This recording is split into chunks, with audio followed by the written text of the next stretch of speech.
सखी सावली काव्यांजली। मी कुणाचंही काहीही ऐकणार नाही। काय रे विशू, तू तर तिचं एवढं कौतुक करत होतास, तिला साधी गोष्ट कळत नाहीये एवढी? मी आधीच सांगत होते, घरच्या कार्यक्रमाची जबाबदारी बाहेरच्या माणसांना द्यायला नको, नाहीतर हा घोळ झालाच नसता। दादू, ही आणखी एक साडी आजीची आहे ना?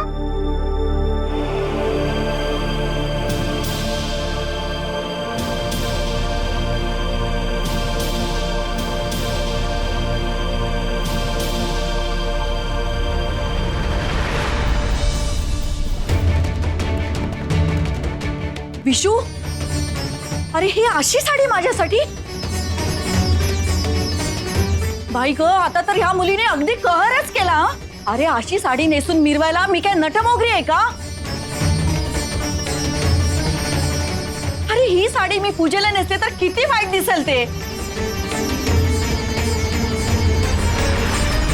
श्रेष्ठांनी किती कॉन्फिडेंटली या साड्या घेतल्या। मला वाटलं आईला आवडतील, तर उलटच झालं सगळं। मी तुझ्याशी बोलते विशू, कळतंय का तुला काय करायचं या साड्यांचं आता? अरे असा कसा घोळ घातला त्या श्रेष्ठानी? आई, अगं काहीतरी गडबड झाली आहे नक्कीच। नाही म्हणजे कदाचित पिशव्या बदलल्या असतील। हो अगं, श्रेष्ठा अशी चूक करणं शक्यच नाही। म्हणजे पूजेसाठी श्रेष्ठाजी काळी साडी आणतील हे नाही होणार त्यांच्याकडनं, शक्य नाहीये। खरंच काहीतरी गडबड झाली आहे। तू काळजी नको करू, तू शांत राहा। मी एक काम करतो, उद्याच्या उद्या त्यांना सांगतो साडी बदलायला। काव्यासाठी साडी घेणं जास्त महत्वाचं आहे। हो काव्यासाठी पण ऑफकोर्स। एकतर आम्ही साड्या घेतल्या असत्या, हा दुप्पट व्याप झालाय। उद्या तुमच्या लग्नाचा वाढदिवस आहे, काव्यासाठी काही आणलंयस की नाही? हो हो हो, आणलंय।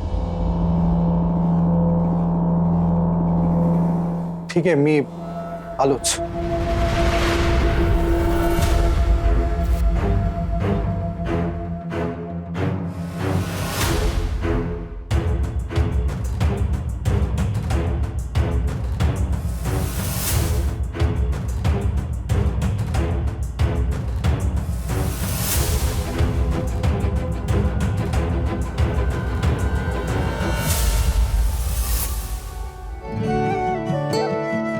माझ्यासाठी काय आणलं असेल यांनी?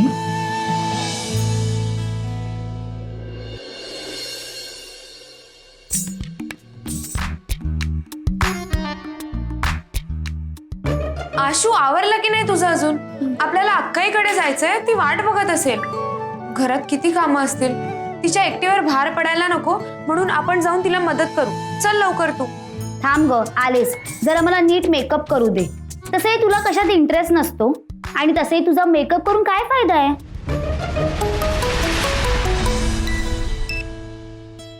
हॅलो अक्काई, अगं 100 वर्ष आयुष्य आहे।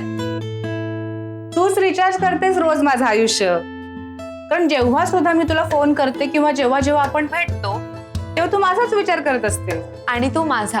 बरं तुमचं आवडलं की नाही? कधी निघणार आहे? आम्ही सगळे वाट बघतोय तुमची। हो आम्ही निघतोय, काकू आणि आशू आधी निघतायत आणि मी जरा ना दुकानात चक्कर मारून येते आणि सगळं मार्गी लावून येते, नाहीतर शिवादादा भांडणच करत बसेल। बरं बरं ठीक आहे, पण ऐक लाडू, तू पण लवकर आहे हा। म्हणजे तू इथे असलीस की मला टेन्शन नसतं ना म्हणून। आणि खरं सांगू, कधी एकदा तुम्ही सगळे इथे येताय असं झालंय मला। हो अक्काई, अगं मला तुझ्या सोबत पूर्ण 2 दिवस राहता येणार आहे। मला ना खूप आनंद होतोय। काय ग, स्वतःच्या आईच्या आठवण येत नाहीये? हाय बोल ना।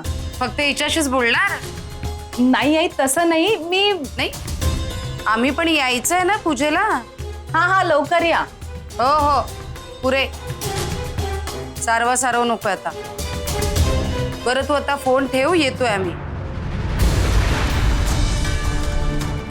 आणि तू तिथे त्यांच्या घरी गेल्यानंतर सगळ्यांसमोर पुढे पुढे करायचं नाही,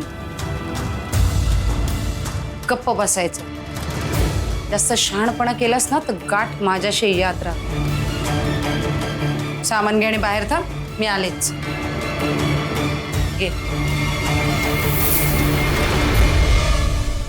चल झालं माझं. झालं ना? बरं झालं. आणि तुलाही एक गोष्ट बजावून ठेवते. तिथे गेल्यानंतर सगळ्यांशी मिळून मिसळून राहायचं. सगळ्यांच्या नजरेत येशील ना असं काही ना काही करत राहायचं. सतत छान छान वागायचं. हा? हो. पूजा काव्याच्या घरी असली तरी ती माझ्या आशूलाच लाभली पाहिजे. माझे प्रयत्न सुरूच आहे. देवा तुझेही आशीर्वाद असू देत पाठीशी.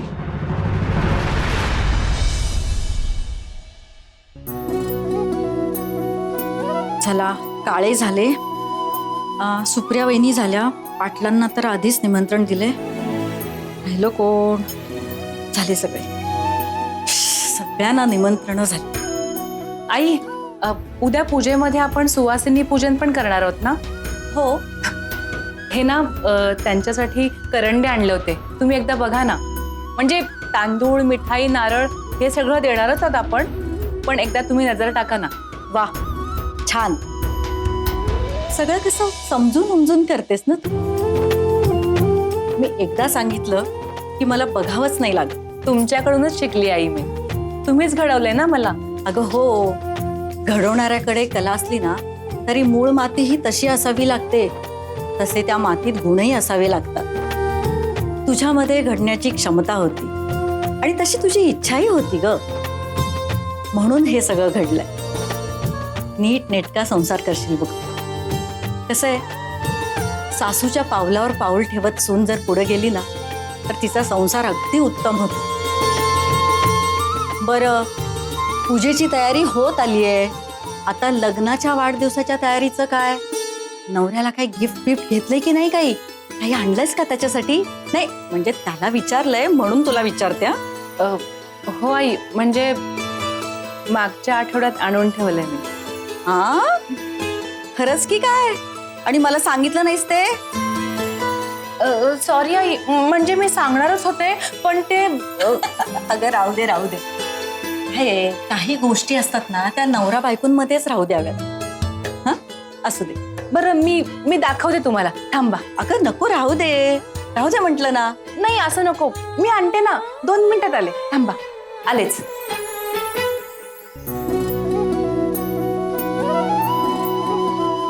आई, हे बघा, हे घेतलंय यांच्यासाठी मी. म्हणजे मी काम करून साठवते ना त्या पैशातून आणला. अरे वा, खूपच छान आहे ग कुर्ता. विशूला अगदी छान दिसेल बघ. रंग पण फार छान आहे. आज रात्रीच हे देऊन त्यांना सरप्राईज देणार आहे. बरं बरं बरं. काय ग, गुरुजींना तू फोन केलास का? नाही म्हणजे उद्याच्या पूजेच्या नैवेद्यासाठी काय लागणार आहे नेमकं ते सांगणार होते ना ते. नाही आई, तुम्हाला हे सगळं दाखवून झाल्यावर मी करणारच होते. हेच आवडत नाही बघ मला तुझं. गुरुजींना आधी फोन करायचा होता ना, आणि हे सगळं मला नंतर दाखवायचं होतं. मी घरीच होते ना. गुरुजी पूजेला निघून गेले, कुठल्या कामावर गेले तर आपल्याला कळणार कसं? आपल्याला तयारीला उशीर नाही का होणार? हो आई, बरोबर आहे तुमचं. मी आत्ता फोन करते. आलेच. हा,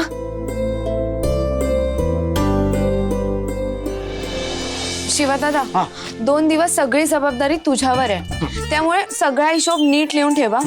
कोणी उधारी मागायला आलं ना तर मागू दे, मग बघतोय की काला काय म्हणजे काय हवंय ते बघतो आणि देतो, असं बोललो मी. बरं ठीक आहे, चल मी निघते. हाय हॅलो नमस्कार, मी तुमचा आवडता होस्ट आणि दोस्त लव गुरु प्रीतम. मित्रांनो, आज देणार आहे मी तुमच्या डोक्याला थोडासा एक्सरसाइज, ज्यातून तुम्ही सगळेच व्हाल एनर्जाइज. तुम्हाला जर असेल तुमच्या कवितेवर प्रेम तर तुम्हाला नक्कीच आवडेल हा गेम. आय होप तुम्हाला माझं हे यमक आवडतंय. ओके, ही क्युरिओसिटी जास्त न ताणता मी तुम्हाला समजून सांगतो नक्की गेम काय. मी देणार आहे तुम्हाला एक छानशी अशी रोमॅन्टिक लाईन. त्याच्या पुढची लाईन ही तुम्ही तयार करायची आणि मला पाठवायची. ज्याची लाईन मला सगळ्यात जास्त आवडणार आहे त्याला मिळणार आहे लव गुरु प्रीतमला, म्हणजेच मला भेटण्याची संधी आणि माझ्यासोबत फोटो काढण्याची, सेल्फी काढण्याची एक संधी. तयार आहात मित्रांनो? ओळ अशी आहे कळली नाही कशी ही नाती जुळली मनाची. मी पुन्हा एकदा सांगतो, कळली नाही कशी ही नाती जुळली मनाची.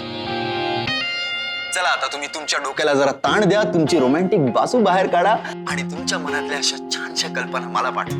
Come on guys, I am waiting for your call. आणि येस, आपल्याला आपला पहिला कॉलर मिळालेला आहे. कॉलर आहे प्रिया. हाय प्रिया, बोला तुम्हाला काय सुचलंय? नाती जुळता जुळता ओळख होईल दोघांची. नाती जुळता जुळता ओळख होईल दोघांची. खूप जुळवण्याचा प्रयत्न केलेला आहे प्रिया तुम्ही, पण प्रयत्न खूप चांगला आहे, पण बेस्ट नाहीये. So please Priya, better luck next time. पुढचा कॉलर आहे राघव. हाय राघव, तू ही ओळख पूर्ण कशी केलीस?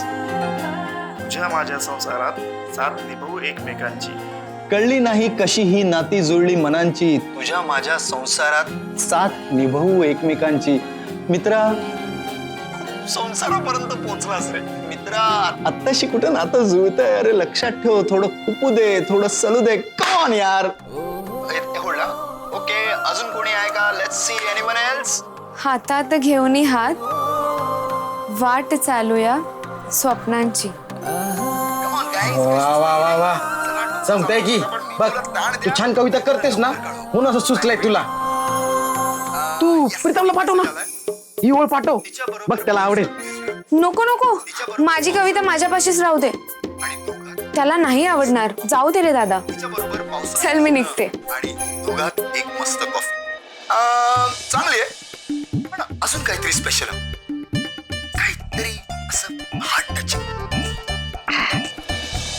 I am so sorry, better luck next time. Okay मित्रांनो, प्लीज कॉल. एक सेकंड गाईज, आपल्याला एक मेसेज आलेला आहे. कळली नाही कशी ही नाती जुळली मनांची, आणि त्यांनी पाठवलंय, हातात घेऊन हात वाट चालूया स्वप्नांची. कळली नाही कशी ही नाती जुळली मनांची, हातात घेऊन हात वाट चालूया स्वप्नांची. क्या बात आहे. वा वा वा, मस्त. पण ज्यांनी कोणी हे पाठवलं, शिवा दादा, ही ओळ मला सुचली होती आणि त्याच वेळेस ह्याला. प्रत्येक गोष्ट ही एक नंबर असते. त्याला नाही सुचली, हे तुला सुचलंय, त्याला नाही. मी काय आपलं फक्त पाठवली. आणि तुमच्या आवडत्या माणसांची. शिवा दादा, काय गरज होती? गरज होती. एवढी भारी सुंदर ओळ तुला सुचली. ठीक आहे, विमला काकूंना चण्याच्या पुडी बरोबर बांधून द्यायची का? हा, तुझं कौतुक कोण करतं ग असं? हा, आणि एरवी कौतुक करायला कोण असतं ग तुझं? या निमित्ताने झालं तरी. चल येते मी.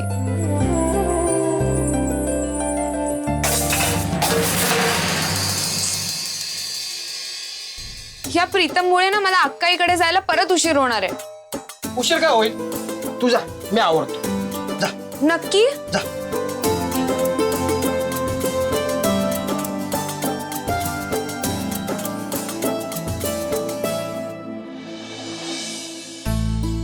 द्या, मी मदत करते. नाही नको, आत्ताच आलात ना, अहो असू द्या हो.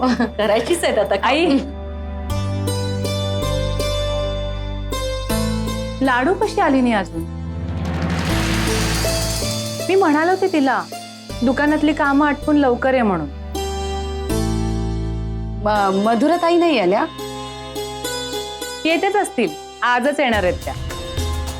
त्यांच्या घरचे सगळे येणार असतील नाही? नाही, सगळे नाही. मावशी आणि प्रीतम आज येणार आहेत. बाकीचे सगळे उद्या येणार आहेत. प्रीतम येणार आहेत ना? मला त्यांच्याबरोबर रील करायचंय. प्राचूच्या बर्थडेला आलो होतो ना, तर ते राहूनच गेलो.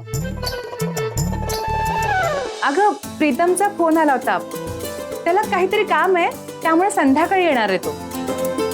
आत्ता फक्त मावशीच येणार.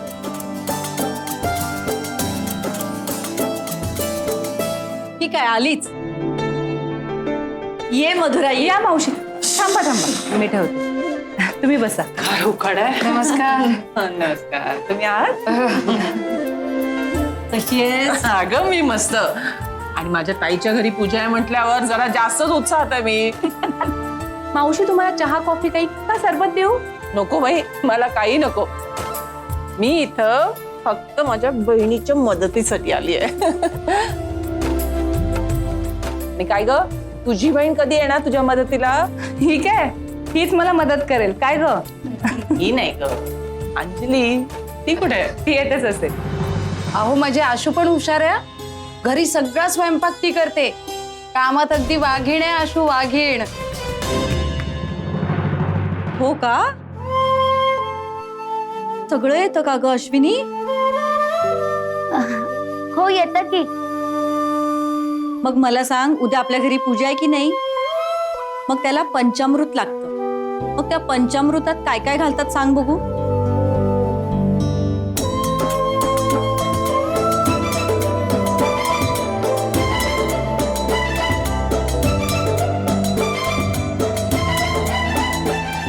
ते नेहमी बनवत नाही ना.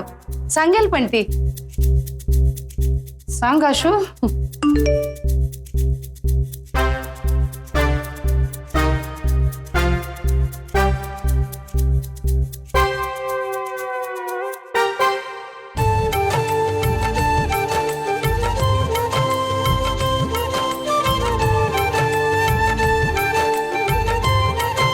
दही, दूध, तूप, मध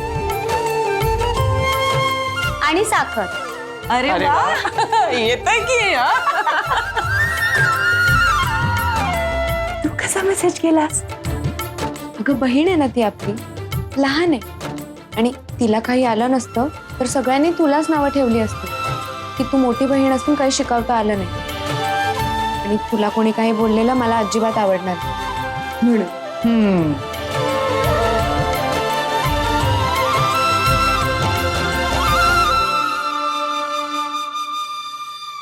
सगळं काही छान झालं. मला वाटलं होतं अंदाज नीट येतोय की नाही, पण सगळ्यांना जेवण आवडलं. अक्काई, भाऊजी दिवसभर घरी नव्हते, संध्याकाळीही उशिरा आले. निदान आजच्या दिवशी तरी त्यांनी घरी राहायला हवं होतं, असं नाही वाटत का तुला? अगं त्यांना ऑफिसमध्ये कामं असतात, जबाबदारी असते आणि इतर सगळी कामं तेच तर करत होते. या घरातल्या कामांसाठी मदतीला तुम्ही आहातच की माझ्या बरोबर. अक्काई, अगं प्रश्न फक्त मदतीचा नाहीये. नवरा नेहमी मदतीला नसला तरी आपल्या सोबतीला हसावा, असं नाही वाटत का तुला? तुला कोणी सांगितलं ते माझ्या सोबत नाही येत ते? कसं आहे ना लाडू, लग्नाला काही वर्ष केली ना की नवरा बायको मनाने इतके एकरूप होतात की त्यांना शरीराने एकत्र राहण्याची, सोबत राहण्याची गरजच नसते. आमचंही तसंच आहे. हे मनाने माझ्या सोबत आहे. अक्काई, मी ना नेहमी बघते तू कायम भाऊजींची बाजू सावरून घेत असते. तुझी छोटीशी जरी चूक झाली तरी ते त्या गोष्टीचा इतका भाव करतात, पण तू त्यांच्या मोठ्या मोठ्या चुका पाठीशी घालत असते, सगळं मागे टाकतेस. असं का? सगळ्यांना दे हा. आज दिवसभर सगळी कामं माझ्या आशूने एकटीने केली तरी थकली नाहीये. अहो घरी सुद्धा असंच करते ती. दिवसभर एवढी कामं करते. अगं बाई आता पुरे असं सांगावं लागतं तिला. क्या बात है. Darling, missing you. दे दे दे प्रीतम रावांना दे. हो देते. हा थँक्यू. आई तुला माहिती आहे आणि आजचा शो आहे ना खूप खास झाला. हो का? हो, आज कवितांचं जरा इंटरॅक्शन होतं आणि मी एक छोटस असं कॉम्पिटिशनही ठेवली होती. खूप छान रिस्पॉन्स आला. आई, ड्रेस चेंज केला हा? छान दिसतेस. काही नाही, आहेत सगळे. बसलोय. लाडू, अगं लग्न ही आयुष्यभराची कमिटमेंट आहे. नवरा बायकोला आयुष्यभर एकत्र चालायचं असतं आणि एकत्र चालायचं म्हटल्यावर कोणाला तरी नमतं घ्यावंच लागेल ना. पण नेहमी तूच का नमतं घ्यायचं? कोण नमतं घेतंय हे महत्वाचं नसतं लाडू. नातं टिकतंय ना, ते महत्वाचं. आणि तोडायला एक क्षण पुरेसा असतो. पण जोडायला मात्र आयुष्यही कमी पडतं. कधी कधी रागाच्या भरात, भावनेच्या भरात आपण निर्णय घेऊन मोकळे होतो, पण पुढे गेल्यावर डोक्याला हात लावून बसतो. असं वाटतं की त्यावेळी जर आपण संयम ठेवला असता, शांत राहिलो असतो, तर आज चित्र कदाचित वेगळं असतं. पण तोपर्यंत वेळ निघून गेलेली असते. आणि तुला एक सांगू लाडू, आपल्या प्रेमात कुठला स्वार्थ नसला ना, की एक ना एक दिवस ते प्रेम आपल्या माणसापर्यंत नक्कीच पोहोचतं. पण तुझं प्रेम कधी आणि कसं पोहोचेल भाऊजींपर्यंत? पोहोचेल ग. आणि प्रत्येक बाई या आशेवरच जगत असते, संसार करत असते. आणि आता मी त्यांच्या आयुष्याचा भाग आहे. मी जी आहे, जशी आहे, काव्या म्हणून त्यांच्या आयुष्यात स्थान आहे माझं. हा, आता त्यांचं तेवढं प्रेम नाहीये माझ्यावर, पण त्यांना ना सवय आहे माझी. ते कितीही नाही म्हणत असले ना, तरी ते माझ्याशिवाय जगूच शकत नाही. तू बघशील, एक ना एक दिवस या सवयीचं प्रेमात रूपांतर नक्कीच होईल. तुझी खूप आठवण येते.